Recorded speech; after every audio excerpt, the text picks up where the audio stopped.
سے زیادہ کمزور بات کرتے ہیں، اور دو کمزور طبقے کون سے ہوتے ہیں؟ ایک یتیم بچے، ٹھیک ہے، چھوٹے بچے ویسے بھی ڈیپینڈنٹ ہوتے ہیں، لیکن جو یتیم بچے ہیں جن کے سر پہ نگران نہیں ہوتے وہ اور زیادہ ڈیپینڈنٹ ہوتے ہیں، کیونکہ ان کی اس طرح دیکھ بھال نہیں ہو رہی ہوتی۔ اور دوسری چیز خواتین، عورتوں کا اس وقت کیا مقام تھا، اس کو مد نظر رکھتے ہوئے آج بھی عورتوں کو کس طرح سے ان کے حقوق کی پامالی کی جاتی ہے، اور وہ عورت جو کہ گھر میں اپنے فریضے سر انجام دیتی ہے، اس کو یعنی بنایا ہے کہ وہ تو اس کی کوئی تو ویلیو نہیں ہے، لیکن وہ عورت جو جا کر جاب کر لیتی ہے وہ شاید اس سے زیادہ سپیریئر ہے۔ تو ایسی بات نہیں ہے، مختلف خواتین مختلف رول میں مختلف کام کرتی ہیں، اور کوئی قباحت کی چیز نہیں ہے اگر کوئی شخص گھر کے کام کے ساتھ اور اپنی ذمہ داری پوری کرتے ہوئے کچھ دوسرے کام بھی کر سکتا ہے تو اس کو ضرور کرنے چاہیے۔ اسلام کام کرنے سے منع نہیں کرتا، لیکن کس چیز سے؟ کہ اپنی ذمہ داریوں سے غفلت نہ ہو انسان، یعنی خصوصاً عورتیں نا اپنا مقام پہچانے کہ اللہ سبحانہ تعالیٰ نے مجھے کیا مقام دیا ہے۔ ہر چیز جس کو کوئی بھی کریٹر کریٹ کرتا ہے، ٹھیک ہے، کوئی بھی چیز اس کا ایک خاص مقصد ہے۔ فار ایگزامپل اگر ہم فریج کو دیکھیں تو اس کا مقصد کیا ہے؟ چیزوں کو ٹھنڈا کرنا۔ ہیٹر کو دیکھیں، اس کا مقصد کیا ہے؟ چیزوں کو گرم کرنا۔ اب آپ ہیٹر سے یہ ایکسپیکٹیشن رکھیں کہ وہ چیزوں کو ٹھنڈا بھی کر دے تو یہ پاسبل نہیں ہے۔ ہر چیز کی نا کریشن کی ایک اپنی اس کا ریزن ہوتی ہے۔ ایسے ہی اللہ سبحانہ تعالیٰ نے مرد اور عورتوں کو مختلف بنایا ہے، وہ فزیکلی بھی مختلف ہیں ان کے، وہ ایموشنلی بھی مختلف ہوتے ہیں۔ تو یہاں پر مرد اور خواتین دیکھنے میں بھی ایک جیسے نہیں ہیں، اور ان کے سوچنے کا انداز اور ان کی بہت ساری چیزیں آپس میں ملتی جلتی نہیں ہیں۔ یہی وجہ ہے کہ اللہ سبحانہ تعالیٰ نے جو چیز جس کے اندر پیدا کیا اس کے مطابق اس کو ذمہ داری بھی سونپی ہے۔ تو اس چیز کو مد نظر رکھتے ہوئے ہم آج کے لیسن کو دیکھیں گے، اور آج ہم کس چیز کے لیے شکر گزار ہیں۔ جب میں ان آیات کو پڑھ رہی تھی تو میں سوچ رہی تھی کہ واقعی اللہ سبحانہ تعالیٰ نے کس قدر حقوق کی حفاظت فرمائی ہے، اور وہ چیز جو کہ قانون کے دائرے میں نہیں آتی نا اس کو اللہ سبحانہ تعالیٰ نے تقویٰ کے دائرے میں رکھا ہے کہ خیال رکھو۔ تو آئیے سورہ النساء کی طرف بڑھتے ہیں۔ آج ہم انشاءاللہ آیہ نمبر 1 سے آیہ نمبر 23 تک جائیں گے۔ اگر سورہ آل عمران جس کو ہم نے لاسٹ کلاس میں ختم کیا تھا، اس میں آپ دیکھ رہے تھے اللہ سبحانہ تعالیٰ نے اینڈ کی تھی وَاتَّقُوا اللَّهَ سے، یعنی تم صبر کرو، صابروا ورابطوا، اور اس کے بعد تقویٰ کے اوپر آیت آ کر ختم کی تھی، ٹھیک ہے، لاسٹ جو پارٹ تھا وہ تقویٰ کے اوپر تھا۔ یہاں پر اگر ہم دیکھیں تو اللہ سبحانہ تعالیٰ تقویٰ سے ہی سٹارٹ لے رہے ہیں، وہاں پر ایمان والوں سے مخاطب تھے، یہاں پر اللہ سبحانہ تعالیٰ ساری دنیا کے یعنی انسانوں سے مخاطب ہیں۔ اس لیے جب انسانوں کے ساتھ اللہ سبحانہ تعالیٰ مخاطب ہے تو کون سا ورڈ یوز کر رہے ہیں؟ رب، میں تمہارا پیدا کرنے والا ہوں، میں تمہارا پرووائڈر ہوں، میں تمہاری حفاظت کرتا ہوں، میں نے تمہیں بہت ساری چیزیں مہیا کی ہیں، تو میں ہی تمہیں یعنی پیدا بھی کیا، پھر وہ چیزیں بھی پرووائڈ کی، اور پھر کمال تک بھی پہنچاتا ہے اللہ سبحانہ تعالیٰ، یعنی چھوٹے سے لے کر بڑے تک کرنا، بالکل ایسے جیسے سیڈ چھوٹا سا ہوتا ہے اس سے درخت بننا، اسی طرح انسان چھوٹا سا ہوتا ہے، مختلف مراحل سے گزر کر مختلف جگہ پر جا پہنچتا ہے۔ تو یہ کون کرتا ہے؟ رب۔ اعوذ باللہ من الشیطان الرجیم، یا ایہا الناس اتقوا ربکم الذی خلقکم من نفس واحدہ۔ دیکھیں ایک آیت میں اللہ سبحانہ تعالیٰ نے اتنی زیادہ چیزیں بیان کر دی کہ سب سے پہلے لوگوں سے خطاب ہے، یعنی کہ صرف ایمان والے، سب لوگوں کو چاہیے اتقوا کہ اپنے رب کا تقوی اختیار کریں، اتقوا ڈریں، کس سے؟ ربکم، اپنے رب سے۔ یعنی انسان اگر وہ ایتھیسٹ نہیں ہے نا، یعنی کسی رب میں نہیں مانتا، تو کہیں نہ کہیں کسی نہ کسی ریلیجن میں وہ کوئی نہ کوئی فارم ہے رب کی جس کو وہ مانتے ہیں، جس کو وہ سمجھتے ہیں کہ اس نے ہمیں پیدا کیا۔ شرک اپنی جگہ، لیکن بہرحال ایک کانسیپٹ ہے، خدا کا کانسیپٹ ہر مذہب میں آلموسٹ موجود ہے ایتھیزم کو نکال کے۔ تو یہاں پر اللہ سبحانہ تعالیٰ کہتے ہیں کہ تم لوگ ڈرو، اللہ کا تقوی اختیار کرو، اپنے رب کا تقوی اختیار کرو جو تمہارا پرووائڈر ہے، جو تمہارا کریٹر ہے۔ ربکم، وہ رب، الذی، جس نے، خلقکم، پیدا کیا تمہیں، من نفس واحدہ، ایک جان سے۔ کس کی طرف اشارہ ہے؟ حضرت آدم علیہ السلام، یعنی آدم علیہ السلام سے تمہیں پیدا کیا۔ اس لیے کوئی سپیریورٹی کمپلیکس میں نہ جائے اور کوئی انفیریورٹی کمپلیکس میں نہ جائے، میں ایشین ہوں، میں افریقن ہوں، میں امریکن ہوں، میں انڈین ہوں، میں پاکستانی ہوں، میں بنگلہ دیشی ہوں، نہیں، اللہ سبحانہ تعالیٰ نے ایک جان سے پیدا کیا۔ ہم شیئر کرتے ہیں کامن فور فادرس، ٹھیک ہے، ہمارے جو آدم علیہ السلام ہے ان سے اگر ہم دیکھیں تو ساری انسانیت شیئر کرتی ہے ان کو. من نفس واحدہ، ایک جان سے پیدا کیا. وخلق منہا زوجہا، اور آدم علیہ السلام سے ان کی بیوی پیدا کی، زوج پیدا کی. حدیث میں آتا ہے، اس کا مفہوم ہے کہ اللہ سبحانہ تعالیٰ نے حضرت حوا علیہ السلام کو کہاں سے پیدا کیا؟ ان کی پسلی سے پیدا کیا.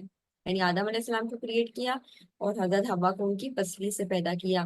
پھر کیا کیا؟ وَبَثَّ مِنْهُمَا رِجَالًا كَثِيرًا وَنِسَاءً، اور اس نے ان دونوں سے بہت سے مرد اور عورتیں پھیلا دیے.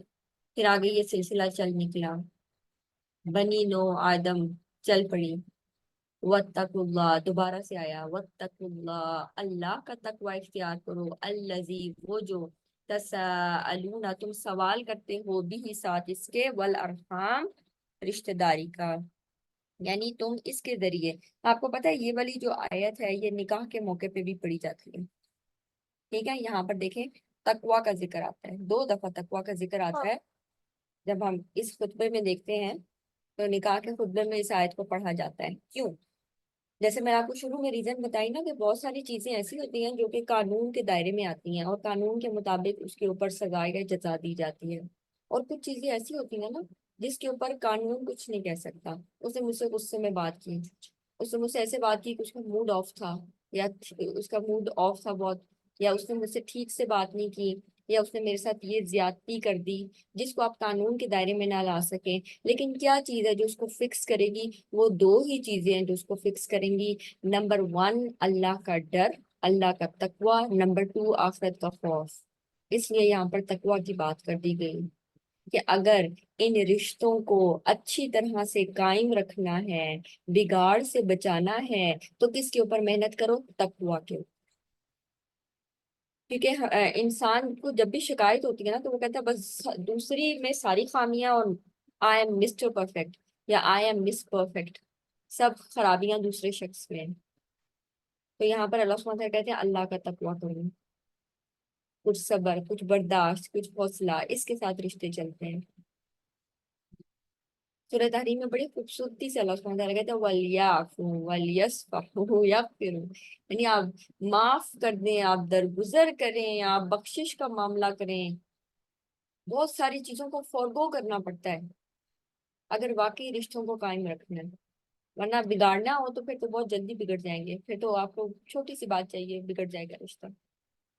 تو یہاں پر اللہ کا تقوی، اپنی انا، اپنی میں کو پیچھے رکھ کے کس کو آگے کرنا ہے؟ اللہ کے تقوی کو. اللہ مجھے ریوارڈ دے گا. میں نے اگر کوئی چیز صبر کی، حوصلے سے برداشت کی، تو مجھے اللہ سبحانہ تعالیٰ اس کا ریوارڈ دیں گے. وَاتَّقُوا اللَّهَ، اللہ سے ڈرو. ایک اور چیز بھی میرے ذہن میں ابھی آ رہی ہے کہ کئی دفعہ ہوتا ہے نا کہ دوسرا انسان ہمارے ساتھ زیادتی کرتا ہے تو ہم کہتے ہیں نہیں اب تو اس کو مزہ چکھانا ہے. کوئی بھی ہو سکتا ہے. ہم جب مزہ چکھاتے ہیں اس کو تو کیا ہوتا ہے، کئی دفعہ ایسا بھی ممکن ہے کہ آپ جتنی اس نے آپ کے ساتھ زیادتی کی ہے، آپ رسپانس میں اس سے زیادہ زیادتی کر بیٹھیں. اب کیا ہوا؟ اب آپ ظالم بن گئے اور وہ مظلوم بن گئے. اس لیے سب سے جو ایزی چیز ہے وہ کیا ہے؟ معاف کر دینا. پھر آپ سیف سائڈ پہ چلے جاتے ہیں اور ریوارڈ بھی ہے.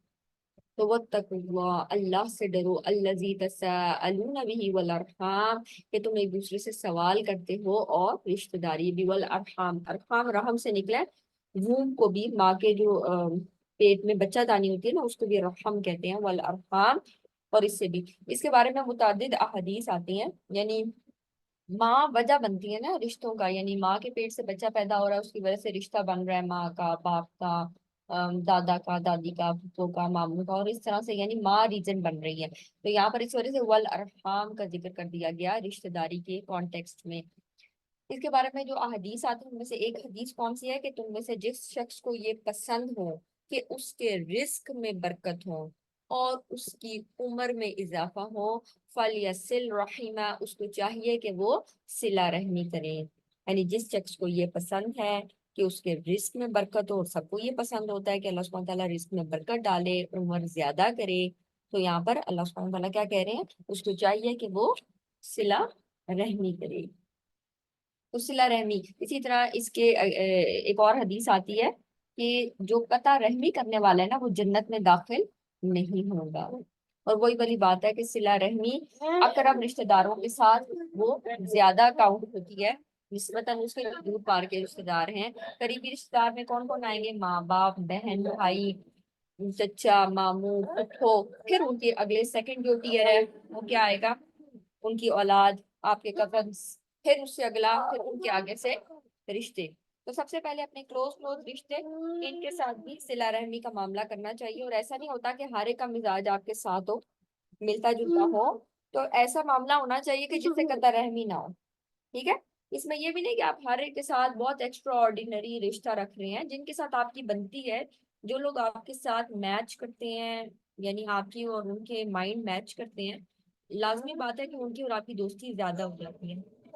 لیکن کم از کم ایسا ہونا چاہیے کہ بات چیت قائم ہو، سلام دعا ہو. بے شک جس کے ساتھ آپ کی نہیں بنتی ہے اس سے آپ لمبی چوڑی بات چیت نہ کریں، یا بہت زیادہ آپ ان کے ساتھ وقت نہیں بتا سکتے تو نہ بتائیں. لیکن کس چیز کا خیال رکھا جائے گا کہ کم از کم قطع رحمی نہ ہو. ایسا نہیں کہ بالکل ایک دوسرے کی شکل بھی نہیں دیکھنا چاہتے، کیونکہ یہ چیز بہت آخرت میں بہت کاؤنٹ کرے گی. ان اللہ کان علیکم رقیبا، بے شک اللہ سبحانہ تعالیٰ تم پر پوری طرح نگران ہے. رقیب کی میں ایکسپلینیشن سن رہی تھی تو اس میں انہوں نے بڑا انٹرسٹنگ بتایا. کہتے ہیں رقیب کا مطلب ہوتا ہے جیسے گردن سے کسی کو پکڑا ہوا ہے. جیسے بچے کو نہیں گردن سے پکڑ کے آگے کرتے تو وہ پوری طرح آپ کے قابو میں ہوتا ہے. وہ اس کی ایکسپلینیشن دے رہے تھے ایک اسکالر کے. جس طرح بچہ ٹوائے شاپ کے سامنے سے گزر رہا ہو نا، تو جس طرح والدین اس کی گردن سیدھی پکڑ کے آگے لے کے جاتے ہیں کہ ادھر ادھر منہ نہ کرے اور پھر وہ مانگے گا چیزیں. تو اس کو نا رقیب کہتے ہیں، یعنی گردن سے پکڑنا. تو یہاں پر پوری طرح نگرانی، یعنی اللہ سبحانہ تعالیٰ پوری طرح نگران ہے. تم یہ نہ سمجھو کہ تمہارے اوپر کوئی نہیں ہے، تم جیسا جس کے ساتھ چاہو سلوک کرو کیونکہ تم بڑے ہو یا تمہاری پوزیشن ایسی ہے. ایسا نہیں، کوئی بھی اپنی پوزیشن کا ناجائز فائدہ نہ اٹھائے، نہ مرد اور نہ عورتیں. ٹھیک؟ تو اس طرح سے رشتے نبھتے ہیں. کیوں؟ کیونکہ انسان یہ سوچے کہ میرے اوپر اللہ سبحانہ تعالیٰ کی ذات موجود ہے، وہ میری پوری طرح نگرانی کر رہا ہے کہ کس کام میں میری کیا نیت تھی، کیا کام میں نے کیسے سر انجام دیا. کیونکہ دنیا میں ایسی چیز نہیں ہے جو اس چیز کو اسکیل کر سکے کہ اچھا مرد نے یہ کیا اور عورت نے یہ کیا. کچھ چیزیں ایسی ہوتی ہیں رشتوں میں کہ جو ہر چیز قانون کے دائرے میں نہیں آ سکتی. تو وہ چیز کس کے دائرے میں آئے گی؟ اگر انسان کے اندر تقویٰ ہوگا تو لازمی بات ہے جو اخلاق ہے اس کے بارے میں آتا ہے نا کہ وہ سب سے ہیوی چیز ہوگی اسکیل کے اوپر. قیامت والے دن اسکیل کے اوپر سب سے ہیوی چیز انسان کا اخلاق ہوگا. تو اس کا دوسرے کے ساتھ کیا معاملہ رہا، اور یہ آسان چیز نہیں ہے. آگے چلتے ہیں. وَآتُوا الْيَتَامَى، پہلے سب کی جنرل بات کر دی، اب آ رہی ہے بات یتیموں کے اوپر. وَآتُوا الْيَتَامَى أَمْوَالَهُمْ، اور یتیموں کو ان کے مال دے دو. کب دے دو؟ آگے آئے گا، ذکر آئے گا کہ کب دے دو. یعنی یتیموں کو ان کے مال دو. پہلے کیا ہوتا تھا، ابھی بھی انفارچونیٹلی ایسا ہوتا ہے، دیکھنے میں آتا ہے. یتیم اگر باپ مر گیا اور اس نے بڑی دولت چھوڑی ہے اور بچے یتیم ہے. یتیم کس کو کہتے ہیں؟ یتیم ایسا بچہ ہوتا ہے جو ابھی بلوغت کی عمر کو نہیں پہنچا. تو اگر بچے چھوٹے ہوتے ہیں اور پیچھے وہ بیوہ چھوڑ گیا تو کئی دفعہ کیا ہوتا ہے کہ جو چچا ہیں یا وہ جو میل ہے نا وہ حق مار لیتے ہیں. وہ ان لوگوں کو حق نہیں دیتے. وہ کہتے ہیں بچے نے کیا کر لینا ہمارا، ہم اس کو اس طرح بسا دیں گے، ہم اس کو یہ کر دیں گے، ہم اس کو وہ کر دیں گے.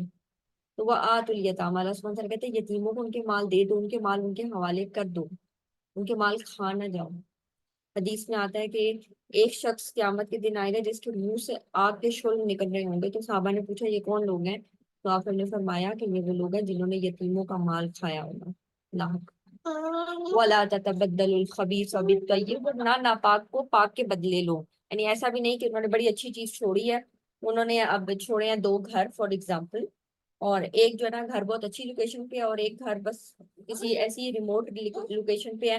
تو آپ کہتے ہیں ہاں جی دو گھر چھوڑے ہیں، ایک ان کا اور ایک ہمارا حصے میں آتا ہے، تو یہ والا گھر ان کا اور وہ والا گھر ہمارا. یعنی جو اچھی لوکیشن والا وہ آپ خود رکھ لیتے ہیں اور کہتے ہیں ان بچوں نے ہم سے کیا لڑائی جھگڑا کرنا، ان کو ہم دے تو رہے ہیں نا. یا بالکل ایسے دو پلاٹس ہیں تو اس میں آپ کیا کرتے ہیں ایک ہی قیمت زیادہ ایک ہی قیمت کم، لیکن آپ کہتے ہیں اچھا مرلہ وائز تو برابر ہے نا، بے شک لوکیشن وائز فرق ہے. یا پھر زمین کا ٹکڑا ملا جلا ہے تو زمین کا وہ ٹکڑا جو اچھا نہیں ہے وہ آپ ان کے لیے رکھ لیتے ہیں اور زمین کا اچھا ٹکڑا آپ اپنے لیے رکھ لیتے ہیں. تو یہ ساری چیزیں اس میں آئیں گی. وَلَا تَتَبَدَّلُوا الْخَبِيثَ بِالطَّيِّبِ، ناپاک کو پاک سے مت بدلو، ایسے نہیں کرو.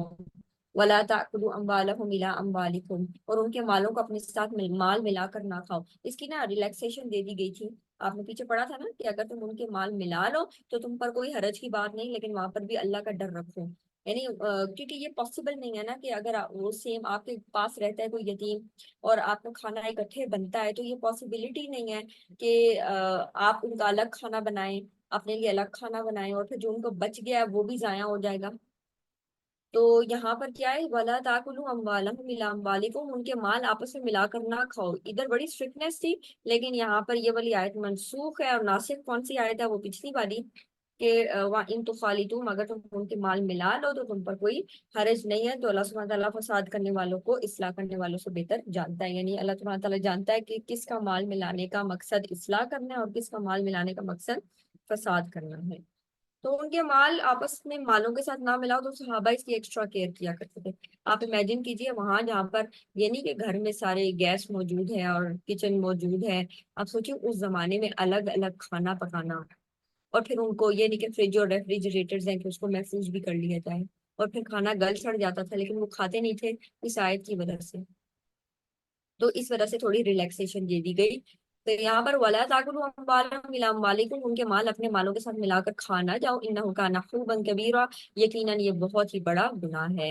اچھا یہاں پر مال سے مراد کے مال ان کے ساتھ ملا کر کھانا جاؤ، یہاں پر ان کے مال، ان کی زمین آپ کی زمین ایک جیسی ہے تو آپ کہتے ہیں پوری ہماری ہے، خیر ہے ہمارے، ہم ہی ان کو پال رہے ہیں تو ہم اس کی جو ہے نا تنخواہ لیں گے کہ جو ہم ان کو پال پوس رہے ہیں، تو بس ان کی زمین ہماری زمین ایک ہی بات ہے، ٹھیک ہے، یعنی ناجائز ایک قسم کا قبضہ کر لینا یا ناجائز ان کا حق مار لینا۔ وَإِنْ خِفْتُمْ، اگر تمہیں ڈر ہو، اللہ تقسطوا فی الیتامیٰ، اب یہاں پر ان یتیم لڑکیوں کی بات ہے، حدیث میں اس کے بارے میں ذکر آتا ہے، اس کا مفہوم ہے کہ ایک اور لڑکی تھی، یتیم تھی، نابالغ تھی، اور وہ ایک شخص کے یعنی کسٹڈی میں تھی، اور پھر کیا ہوا جب وہ بڑی ہوئی اور اس کے نا پاس ایک بڑا سا باغ تھا، تو جو اس کا ولی تھا جو اس کی کفالت کر رہا تھا، اسی نے اس سے نکاح کر لیا، اور بجائے اس کے کہ اس کو مہر دیتا، اس نے کیا کیا، اس نے اس کا وہ باغ بھی ہتھیا لیا کہ تم بھی میری اور تمہارا باغ بھی میرا۔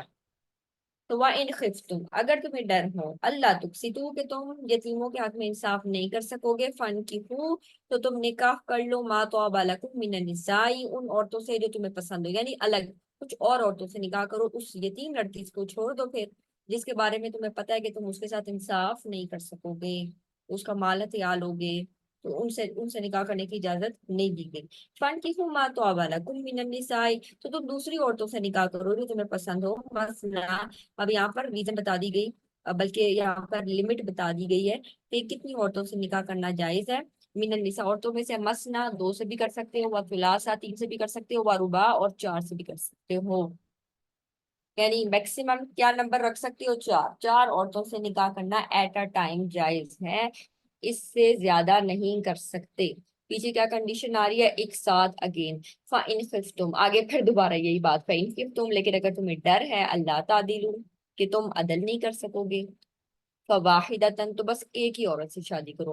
اگر تمہیں لگتا ہے، اور یہ عام طور پہ کہہ دیا جاتا ہے نا کہ عدل تو ہونا نہیں ہے اس لیے ایک ہی ٹھیک ہے، ٹھیک ہے، اگر کوئی شخص عدل کر سکتا ہے، عدل میں کیا چیز آئے گی، حدیث میں اس کی بھی وضاحت ہوتی ہے کہ عدل میں کیا چیز آئے گی، جیسے رات گزارنے کے معاملے میں، ٹھیک ہے، یا نمبر آف ڈیز کی ڈویژن کے اعتبار سے، دو بیویاں ہیں، تین بیویاں ہیں، چار بیویاں ہیں، تو ان کے حساب سے نمبر آف ڈیز اسی طرح ڈیوائڈ ہوں گے کہ سب کو برابر برابر نمبر آف ڈیز ملیں گے، یعنی شوہر سب کے پاس ایکول دن جائے گا۔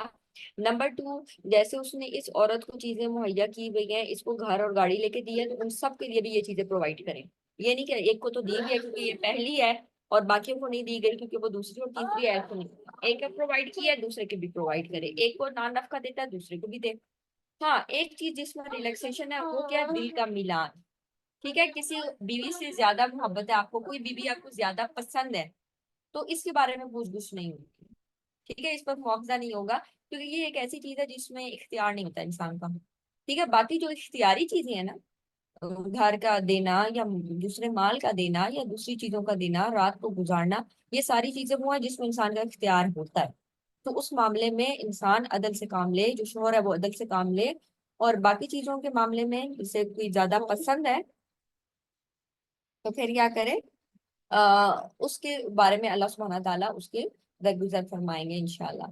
ذالک ادنا، وہ ہمیں کہاں سے پتہ چلتا ہے، احادیث سے پتہ چلتا ہے، آپ وسلم دعا فرمایا کرتے تھے کہ وہ یعنی جو چیز دل کے ملان کی جہاں تک بات ہے تو اللہ سبحانہ تعالیٰ سے وہ دعا کرتے تھے اللہ مجھ سے اس پر مواخذہ نہ کیجیے، کیونکہ حضرت عائشہ رضی اللہ عنہا کو آپ صلی اللہ علیہ وسلم زیادہ پسند کیا کرتے تھے۔ ذالک ادنی اللہ تعولوا، یہ زیادہ قریب ہے کہ تم انصاف سے نہ ہٹو، یعنی کیا بتا دیا گیا، اگر تمہاری افورڈیبلٹی ہے، تمہیں عورت پسند ہے، تو تم ان سے شادی کر سکتے ہو، 2 بھی کر سکتے ہو، 3 بھی کر سکتے ہو، 4 بھی کر سکتے ہو، لیکن جو ایک کو پرووائڈ کیا پھر وہ باقیوں کو بھی پرووائڈ کرو، الا یہ کہ وہ عورت خود کہے کہ نہیں ٹھیک ہے مجھے اتنی زیادہ نہیں چاہیے، میں اس میں بھی تمہارے ساتھ گزارا کر لوں گی، میں تم سے شادی کرنا چاہتی ہوں، یہ اور بات ہے۔ لیکن مرد کا کیا کام بنتا ہے کہ وہ اس کو ایکولی چیزیں پرووائڈ کرے، نہیں کر سکتا تو وہ انصاف سے نکل جائے گا، اور قیامت کے دن اس کے بارے میں حدیث بھی آتی ہے نا کہ وہ شخص جس نے بیویوں کے درمیان انصاف نہیں کیا ہوگا وہ ایسے اٹھے گا جیسے اس کا آدھا دھڑ ہوگا، ٹھیک ہے، آدھی یعنی باڈی پارٹ ہاف ہوگا۔ وآتوا النساء، اور دے دو عورتوں کو صدقاتہن نحلا، ان کے مہر خوشی سے، یہ نہیں کہ ایموشنلی بلیک میل کر کے ان کو کہ تم مجھے معاف کر دو یا بعد میں دے دوں گا میں تمہیں، ایک ہی تو بات ہے، یا پھر یہ کہ عورتوں کے ساتھ ایسا تعلق رکھا ہوا یا کہ جیسے ہی وہ مہر کا مطالبہ کریں تو موڈ آف کر لینا تاکہ اس کو لگے کہ میں بھائی یہ والی بات ہی نہیں کرنی، ایسے نہیں، اللہ سبحانہ تعالیٰ کہتے ہیں خوشی سے دیا کرو۔ نخلا، نخلا کہتے ہیں عورتوں کو گفٹ دینا، ایک اچھا گفٹ دینا، نخلا خوشی سے، خوش دلی سے، یعنی کہ موڈ آف کر کے یہ لو اپنے پیسے، تمہیں پیسے میرے سے زیادہ عزیز ہیں، ہاں تو ایسی بات نہیں ہوگی، ٹھیک ہے، خوشی سے دینا ہے۔ فَإِن طِبْنَ لَكُمْ عَنْ شَيْءٍ، پھر اگر وہ اپنی دل کی خوشی سے کوئی چیز تمہیں چھوڑ دیں، فَكُلُوهُ هَنِيًّا مَرِيًّا، اب وہ خوش ہیں اور وہ چھوڑنے کو تیار ہے کہ کوئی بات نہیں تم ہمیں حق مہر نہ دو، یا میں تمہیں آدھا حق مہر چھوڑتی ہوں یا میں تمہیں پورا حق مہر چھوڑتی ہوں، لیکن کنڈیشن اللہ سبحانہ تعالیٰ نے بتا دی، طِبْنَ لَكُمْ، دل کی خوشی سے، تو تم اس کو کھا لو ہنیّا مریہ، مزیدار اور خوشگواری کے ساتھ، یعنی پھر تم اس کو کھا سکتے ہو، فَكُلُوهُ ہنیّا مریہ، تو اس کو کھاؤ مزیدار خوشگوار طریقے سے، لیکن اگین اس میں وہی ہوگا کہ کسی بھی لیول کے اوپر عورت کے اوپر کسی قسم کی پریشر نہیں ہوگا۔ مولانا اشرف علی تھانوی رحمہ اللہ وہ فرماتے ہیں کہ اگر یہ دیکھنا ہو نا کہ عورت اپنی طیب نفس سے یعنی خوش دلی سے دے رہی ہے یا نہیں دے رہی ہے، تو اس کا بیسٹ طریقہ یہ ہے کہ تم اس کا مہر اس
السلام علیکم. میرا خیال ہے ہمیرا ہوسٹ بن گئی ہے. ہمیرا اگر آپ مجھے ہوسٹ کے رائٹس دے دیں تو میں اسکرین شیئر کر لوں گی.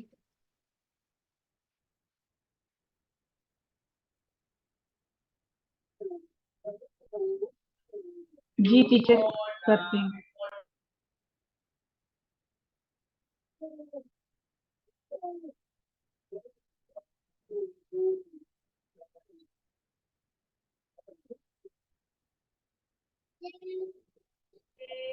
سوری مجھ سے ہو نہیں رہا ہے، 1 منٹ.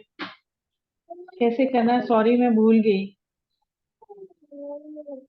اس میں نا آپ پارٹیسپینٹس میں جا کے نا سائٹ پہ رائٹ کلک کریں گے تو وہاں پر آ رہا ہوگا آپشن.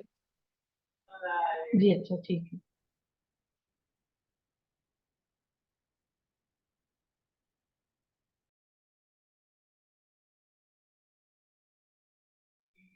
آئی تھنک میں فون پہ ہوں، شاید اس لیے نہیں ہو رہا.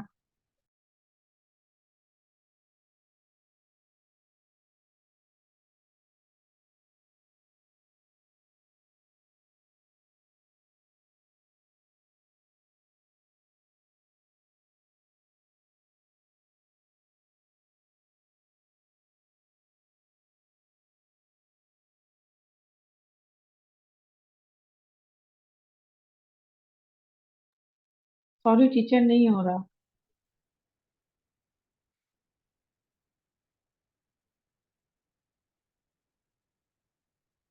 اتنے ایک دم کیسے ہو گیا؟ آئس ہینگ آ رہا ہے، نہیں آ رہا ہے. پارٹیسپیٹ پہ تو کلک نہیں ہو رہا.